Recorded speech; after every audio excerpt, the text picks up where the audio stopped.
Capricorn Connect. People, potential, technology.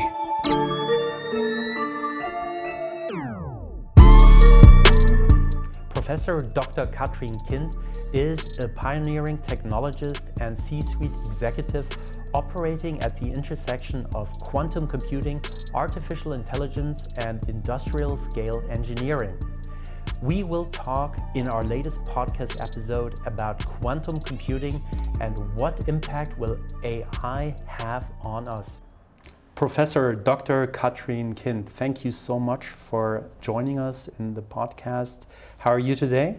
Yes, thank you so much for the invitation. So actually quite excited to be here and also have the chance to have the discussion with you, because the topic also of finding what would be new interesting career paths is also dear to me, particularly as I'm a mentor for the younger generation. Yeah, absolutely. I'm really excited to get your insights, also because you are at the forefront of quantum computing, of the new revolution, AI technology at this intersection.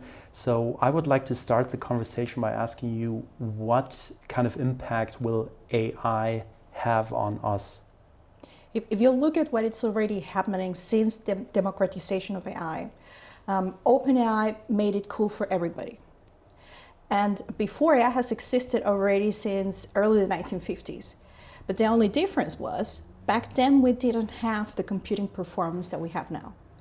So that's the only difference. And we also didn't have the ability and the technology to also show through graphics, through videos, the capability of what was already theoretical math back then. Or there were some already early concepts. So even when I started back in the 90s, and in my early career, I started surfing the internet with what people don't even ever maybe have heard of. It was called Mosaic. And back then, it was a big deal, because we were able then to bring graphics and sound and videos to web pages, which before it was just text. And nobody remembers that because they didn't hear that. And then came Netscape, which got completely eaten by AOL, and then Internet Explorer through Microsoft, and then the rest is history. And I'm bringing this, to answer your question, as an analogy as what is happening with AI. So once OpenAI created a very easy platform for everybody to be able then to have access and see the capabilities of AI, everybody started using their imagination.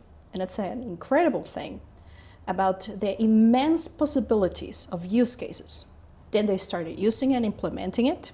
We even saw Microsoft itself, jump into the table and also built it in. They gave us such a tremendous bet on bringing it inside, calling it Copilot, but it's of course then ChatGPT what's behind, with certain guide rails and of course an industrialization guidelines from Microsoft and regulations. Nevertheless, people were able to see, well, now I can do something by myself. I don't need to have a computer science degree, I don't need to be a data scientist, I don't need to be a data engineer, etc. So me as a user? Me as and anyone, so you, a baker, a doctor, anybody now can see and think, well, I have problem A, and now I can solve it using AI. So the situation, it is not what will happen to us, it's what's already happening now. So we see now the change with every single industrial revolution, and when new technology comes, that automates repetitive tasks, a lot of jobs get displaced. With the first industrial revolution, with the steam engine, we saw a lot of people losing their jobs. Then electricity came, same story. And so then cars came, and then of course there were less horses. And back then there were even people thinking, well, a car will never, ever, ever become something that everybody would use. And I'm talking late 19th century. And imagine right now. So what we see with AI is the same principle. The fourth industrial revolution, in that a lot of repetitive jobs are being displaced. And it is a problem, but it's also a big opportunity. Because we were not made to do what would be typical tasks, routine tasks all the time. Sometimes, some portion of our day, yes, and it gives you security or we feel good.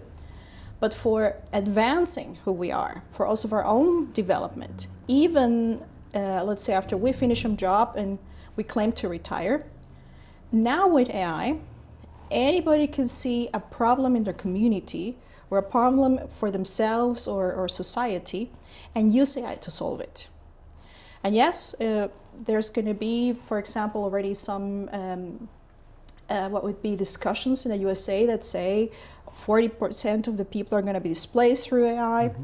I see myself, a lot of youngsters are having trouble or issues finding a job in India, where I'm also a guest professor, because a lot of what was before the task of a typical data engineer, of a particular coder, and I say data engineer, coder, and not computer scientist or software engineer, those are now being taken by AI.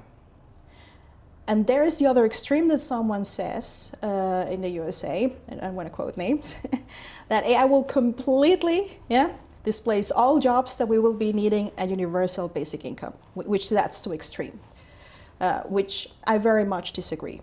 Yes, a big portion will be gone, and it's already being displaced.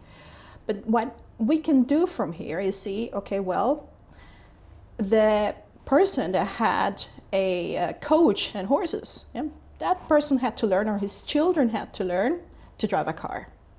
So it's exactly what we can do now. And in the 90s and in the 00s, people had to learn how to use a computer. Whoever didn't have those particularly PC skills was displaced in the job market. So that is a new chance, that everybody now can learn for free, which is a huge opportunity.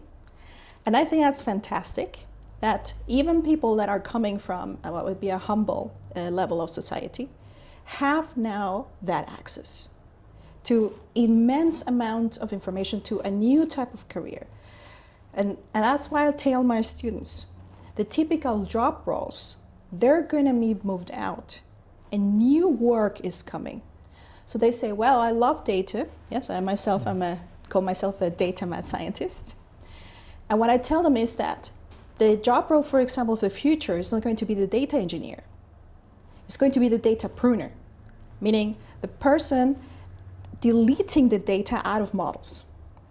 Because there's that wrong idea that models are like cakes, in that once you put the eggs, when you put the sugar, you cannot extract it back. It's not the case with AI models. And with data becoming proprietary, with data becoming IP, or for also security reasons, also data needs to be taken out of models. So data pruning is what is necessary. And the same thing with AI is that you have around hundreds of thousands of different mathematical algorithms. And AI is nothing without the data. If you look at ChatGPT, to go back to it, its core algorithm is 70 kilobytes. So I can put it in a README file using a .text.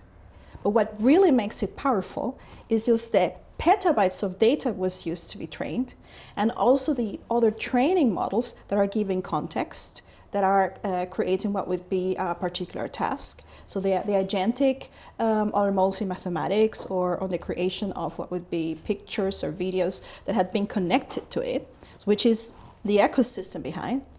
But the core mathematics is really that small, which shows that we still need the people to create the data.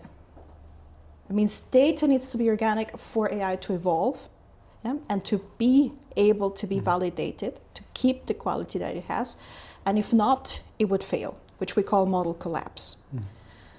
So when people learn that's why I tell them, please, youngsters, or anyone actually, learn mathematics, learn material engineering. We don't have all the semiconductors that we need for the future. We don't have not resolved all the data management and particular architectures that we need for the future. Also, please study what would be philosophy, which is... Why philosophy? Because one particular type of intelligence AI will never have. And I can tell any big model, we can have a good chat about it. And even the ones who claim that AGI already exists. First is the definition of intelligence. And there's not just one. It's not just cognitive intelligence, that allows us to have mathematical, logical, what would be the skills. It's also memorial intelligence.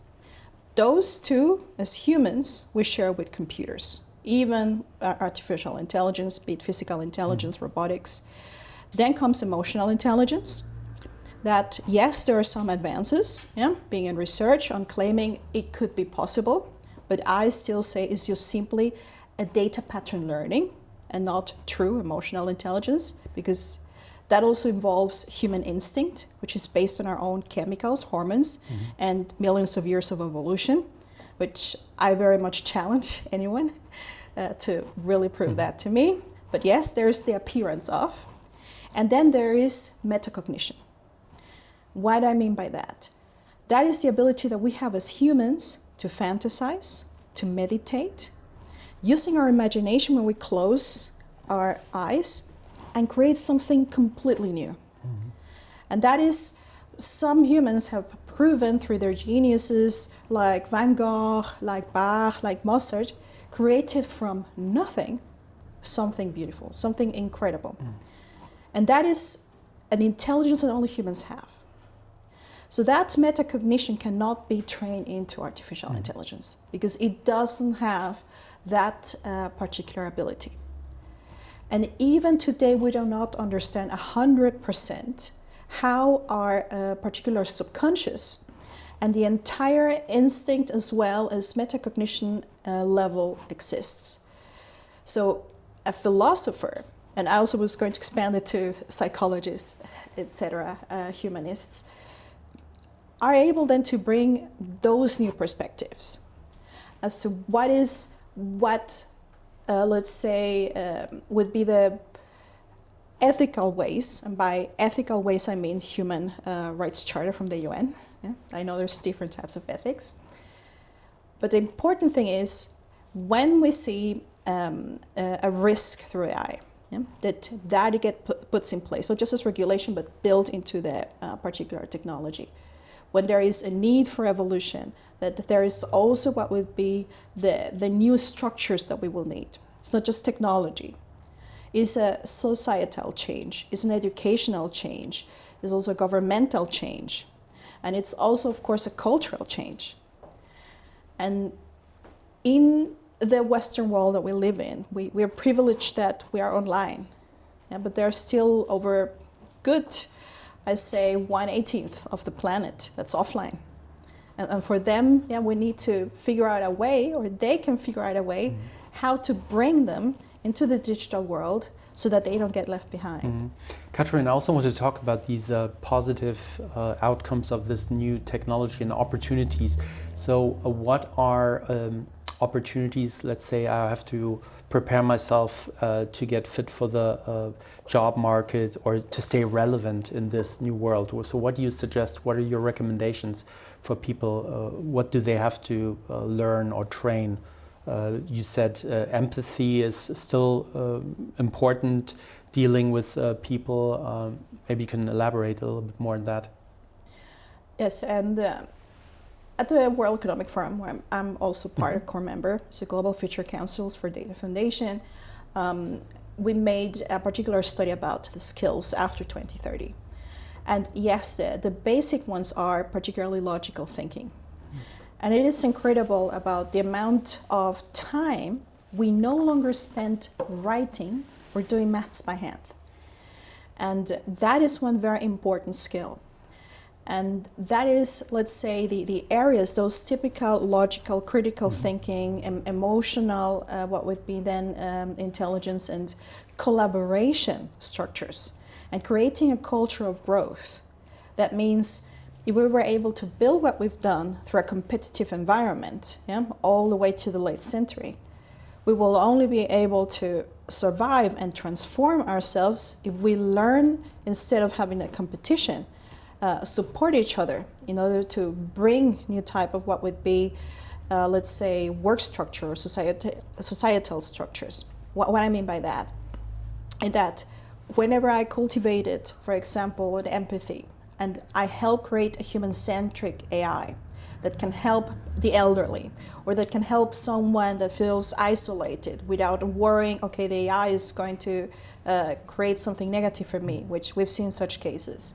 Yeah. That means that person ensures and proves the logic, proves the structure, and what we call exploratory testing. Out of what in the systems engineering type we see, the user type of M+M human type cases, to push the AI to its limits, if there might be issues with it and how they can be validated and corrected, or to say, yes, in this particular use cases, it is, let's say, working as it's meant. So it's the intended function is fulfilled. So when someone has precisely those capabilities, so critical thinking, philosophical thinking, mathematical ability, writing skills, as well as verbal expression, and we don't let AI make us dumber. I see with myself that I use too much the grammar AI correction word, and I sometimes stop to think, do I put a comma here in German or in English? And I stopped thinking, I said, no, I have to go back to knowing punctuation. I cannot so back delegate to basics. it. Back to basics. Basics. But isn't there a danger? Because it seems like people nowadays, they forget how to read. Nobody reads books anymore. So what does it do to a human being? Like if you don't read anymore and actively work with texts, for example, what do you think about it? I wanted then to tell you later on, but there's two gentlemen in the United States that made what it is a cognition analysis research about the positives of the brain development of children and adults if they continue reading and writing by hands. And it's the one and best still what would be methodology for ensuring that our brain develops or that it prevents Alzheimer's. So the thing that happens is very simple, atrophy. And what does that mean again, atrophy? Atrophy means that your brain loses the ability to create neuronal connections. Our brain is a computer, it's a biochemical computer. So whenever you lose what would be a connection, which happens when you do something. So if you want to, let's say, build a new connection, do two things that are uncategorized to be the same. For example, go jogging and learn a language. So you're using two different sections of your brain. So by doing that, what happens is that then you, and there it can be seen on the microscope, those particular neurons start trying to find each other, and it creates a path, and that path gets sequenced by different what would be electrical pulses, and it creates that section. That means that at the beginning it's very difficult, which is good. And if it feels strange or you feel maybe having a headache, some people do, you do it extreme at the beginning and it's too new, it's good because it's showing those areas of your brain are forming those new connection paths. So it helps create new neuronal connections, but also new neurons. So that can be replaced if everybody drinks alcohol or maybe they did some stuff they shouldn't in their youth. There is still hope. But in the point here regarding children that have not had those problems yet, they really have the chance to, let's say, develop their different type of intelligences. So what would be the cognitive aspect of it? Emotional intelligence can only be developed through social interaction. There's some theoretical parts one can learn, but that it has to be direct connection with humans. But in that cognitive path, once that's stopped, it really, let's say, makes things that shouldn't have been difficult for us. As I mentioned the example with punctuation. Before I knew all the rules of punctuation in English very well, and now I confuse them with German. And that's one thing that I have to go back and reread them. I do use AI, it gave me a cheat sheet. I have to remember both. So and you get lazy also and after a while. And you get very lazy. And that is one of the things that, it can become dangerous. I develop autonomous driving functions, in my 23 years of careers in automotive. And I helped create what would be the ACC stop and go back in 2004. before anybody knew what an AI agent was, before anybody knew what a data scientist was. So I was sitting in the car, training it with a laptop and showing it to understand what would be conventional traffic laws, what is the right distance, etc. And one of the things is, once it became, let's say, validated for the street, and I was driving still that BMW, I would be on a traffic, I would put it on. But at some point in time, I forgot that I have to brake. And some lady passed really fast with me with her bike, and I thought the car was going to stop, but I forgot it was on. And then as I felt the car was continuing, I immediately went and put my leg on the brake. And that's when I realized the dangers of getting used to. Yeah? And that's why even I have a car and it has automatic park control, I park manually. So would you recommend getting a little bit off social media and all those tools and then get back to reading again? Is that something you would and back to doing everything. Like I said, drive your car as manually as possible. Go and really try to do an offline day. At my daughter's school, and I find this fantastic, they even go as far as offline week, which is impossible. But we do have a day that we're completely offline in the weekend. And we sit down as a family, we play games, we cook together the day before. And so on the Fridays we cook all together. Mobile phones off, I grab them and I put them away. And they get them back again on the Sunday. And then on the Saturday, we also read together, we sing, and then we take the dog for a walk around the corner. And be conscious to be together. Because I saw some of our holiday pictures, and the three of us were all watching our phone. And that was taken by a friend of ours that was with us. And I find that horrible. The time that should be to be together, we're giving it to a phone. Yeah, distraction. Katrin, quantum computing, that's such a fancy word. What does that actually mean? It means using what would be quantum mechanics and all their properties to be able then to produce a mathematical digital result. And from those, that's good that you bring that up. I'll just like to shortly explain what they are. There's several architectures. I like to put them into two categories. Cryogenic, that means that the main core of the architecture needs to be at almost absolute zero and can be used using superconductors, so the properties of superconductor metals, or photonic based. And room temperature, which are more sustainable, which is the one that I research and develop at my university, at my company.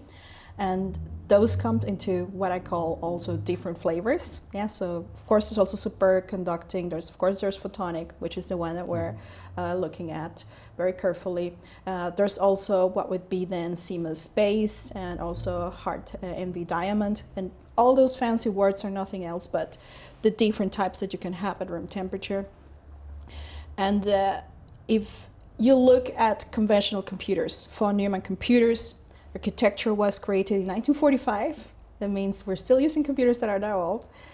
And quantum computing technology was, let's say, created very recently in comparison. So there were some, of course, quantum mechanics theories in the 60s, 70s, and in the 80s was the first time that a first architecture came out to be. And the way it works is a computer has either electricity or not. So I have a bit or not. But both those states can be read as a bit of data. And a quantum computer, what it does is that you give an electrical stimuli to what would be a photon, or what would be the electron in a metal, and it can contain both. So what happens is that they're having all states at the same time. So instead of just being 0 and 1, they're 0 and 1s at the same time, which is what we call superposition. Entanglement is that they are, so to say, brought in together, and they're packed through also what it's called a mathematical probability or determinism, but also what would be the last measurement check. So what happens? And one very important thing, even though they're there, they can only solve certain problems. They still cannot create a YouTube, you just still cannot watch films in quantum computers. They are just for certain use cases, like cybersecurity, for example, chemical simulations, or simulations that require tremendous amount of data, complex data, and need a result very fast. So they're very performant. Nevertheless, they have the problem that they are still not very reliable. That means depending on the type of algorithm that you're using with them, sometimes they can be having as much as 40% of the time errors for certain algorithms. And let's say in cryogenic and in photonic room temperature can be 30%, which is still a big number, but it is much less because you get rid of the cryogenic complexity out of the equation. But what you can do is that on the paths that it's working right, you still need to have what is high performance computers, so GPUs, TPUs, that are measuring it. They are also having the architecture, so they have a virtual architecture and create a simulation of a quantum computer. So it's not a quantum computer, it's quantum inspired. And it's like it's digital twin to check if you give it 1 + 1 = 2, or 0.90 plus 0.001 equals really also 2. Equals 1, then it's working right. But if there's some type of noise, so a problem, an error, then that area of the measurement or that particular equation you cannot trust. So the way that they work together is that it allows us to solve problems that before were impossible, because the current phenomenon computer cannot do that. And most of the computers, they are all usually at universities. Here in Zurich, we have one here in ETH, and there's one being built in Basel. And the size of them, the maximum size so far has been proven to be stable, in which you can also run an AI algorithm with almost 97.8%. What would be then accuracy? That means the quality of the execution measure was that, but that still doesn't mean it's reliable. You for that need a recall, which means that you give it the same question all the time and it gives you the same answers all the time. That's the recall metric that we're still trying to prove. It's still up to 100 qubits, which is around 10,000 of the factor in speed to conventional TPU. So it's a technology that is evolving very fast through right now the rise of AI, and so through and high performance computing. So when we combine them both, right now what we see are new type of use cases that we can do, particularly let's say the development of new drugs or the development of what I call personalized medicines. That means I can create an algorithm that sequences your DNA, the DNA of a bug or a virus, as well as what would be the different doses. And those chemical models, which are not AI models, they're really different formulae and simulated as being prescripted to your DNA. And then I can give n plus n possibilities to almost the infinite, which what would take 100 million years to test on your DNA, and find within an hour if that was anything that would give you adverse effects. What before would take 10 years of what would be intensive research. So that is one of the advantages. So huge transformation in fields such as medtech or health, or finance. Longevity, finance. So it impacts all industries similar to AI. Katrin, I want to transition also a little bit or move back to AI. The question how we get impacted, how will people, how sometimes we have a hard time dealing with change sometimes in various areas of our lives, but how will people handle this huge shift? Yeah, and before I get there, Yeah. just my small little letters on buyers beware. Yeah, with quantum computing, that it will reach a point. Yeah, 2029 is, for example, what some companies in the USA are saying. They'll reach what it is the next singularity, and then a lot of what is the current cybersecurity algorithms and models will be able to be hacked, which is a high risk for the financial industry. So cybercrime will be a big whenever topic. Yeah. they will be getting that technology in their hands. So past 2030, that's why it's so important, and want to make that awareness that companies create what is called a post-quantum cryptography strategy now, and prepare themselves for what happened after 2030, which is just 4 years from now. And it affects all types and sizes of companies. Yes. And then I want to chain it to your question, because it is so difficult to change. And when people say, oh, well, do I have to make everything quantum, or with AI, do we have to change everything? And I said, no, it becomes hybrid, and there's a lot of companies also working on also giving that and democratizing it. Same as for AI. It can be accessed over the cloud. The Chinese even made it for free with their own platform. And companies, what they first need to do is come back and want to understand through all the changes, all the socio-political, economical changes that we're seeing right now, how they need to reinvent themselves. And the bigger the company, the bigger the change problems. And I worked for the biggest elephants in the German industry. Very traditional, very male-dominated, with very classic hierarchical structures. And change could only happen if there were 4 factors.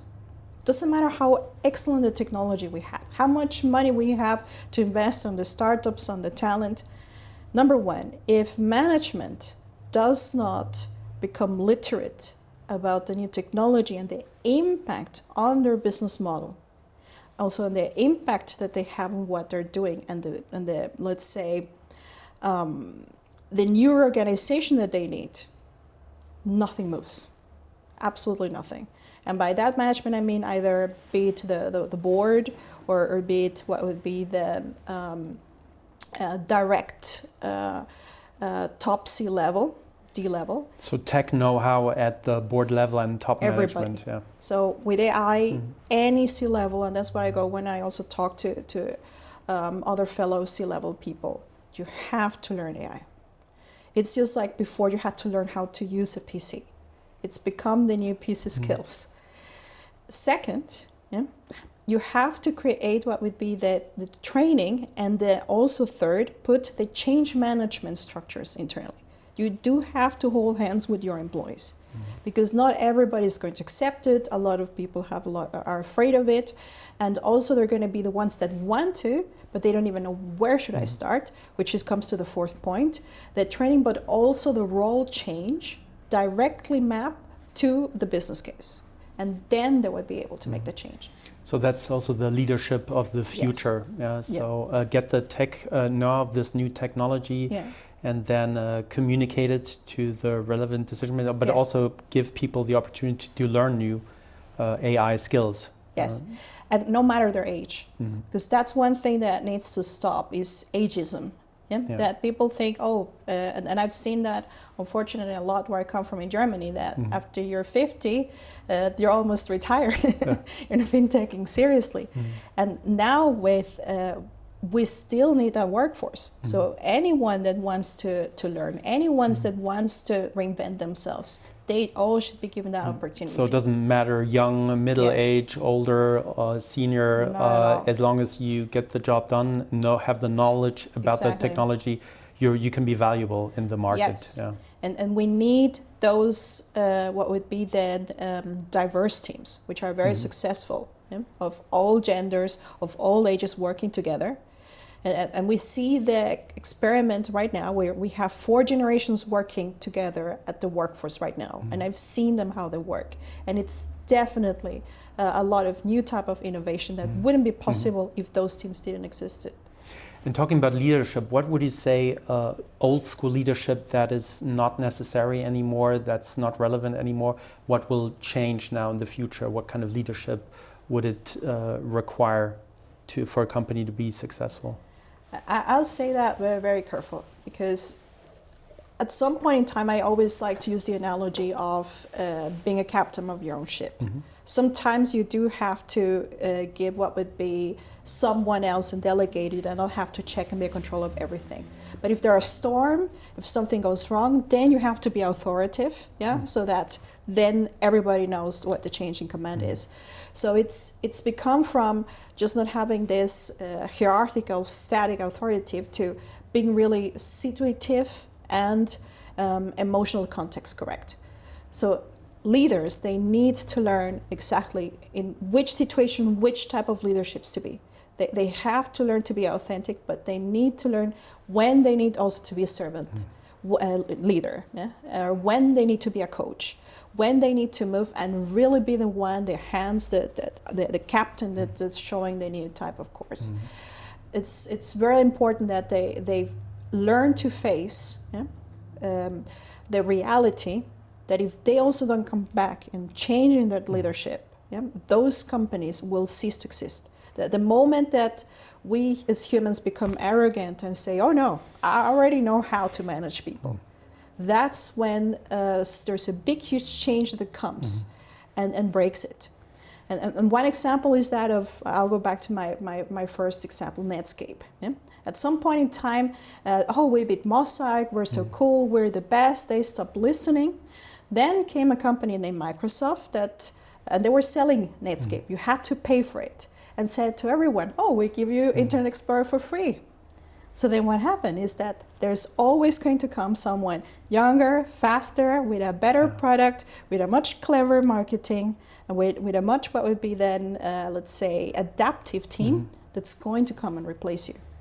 And we saw it also, it happened to Nokia. So we've seen this several times. So some people might not remember that before Netflix, everybody used to buy their own DVD. What was a big company in the US? Blockbuster. Blockbuster, And they all went and then bankrupt. Went bust. Blockbuster went bust. Because they forgot that number one role in leadership and change. Wasn't it somebody who said like always be paranoid or something like that? They didn't have to be paranoid, something, but you have to scan the market, and you have to be humble enough to listen and have a strong team. And so I all the talent that I hire, I want to listen to what they have to say, because I don't know everything. And not even ChatGPT knows everything. Especially nowadays, changes so fast. So arrogance is not really a good advisor. Not be always humble. I like that. Towards the end of the interview, Katrin, I also have some questions I always like to ask my guests is if you had to pick a superpower, next to your current superpowers that you have already, which one would you pick? I think I remember I mentioned that last time we spoke, but I just forgot. But I think that would be maybe the ability to go in time. I think to really see what had happened and what will happen. Would you rather go to the future or past? I think I'll go to the future. And then if you would buy an autobiography, which one would you buy? I mentioned that before. So I think that there is a lot of new people, and there was one that I just recently was able then to find. And this person, she was first an artist and then an actress, but she also sang. But what a lot of people didn't know was that she was actually a spy, working in what would be the Second World War, and then bringing what would be good intelligence, in order then across the pond for that. But also that lady was also the inventor of Wi-Fi. And that is one of the aspects that intrigued me very much, that she was able then to have all those different aspects, the particulars of, let's say, moving herself in a man's world, in a particularly dangerous world, during the war, but also reinventing herself and becoming what would be then a tech genius. Maybe she was always a genius, but that is one thing that really surprised me. Yeah, interesting. Final question, do you have a mission statement, a credo, or some kind of motto in your life that you live by? Yes, and that one is always when I wake up to be grateful for what I have. Yeah. I always wake up in gratefulness. I like that. Professor Dr. Katrin Kind, was a true pleasure having you here on the podcast. I wish you all the success and nothing less, and hope to see you soon. Yeah, great. It'll be great to be your guest again. Thanks. Capricorn Connect. People, potential, technology.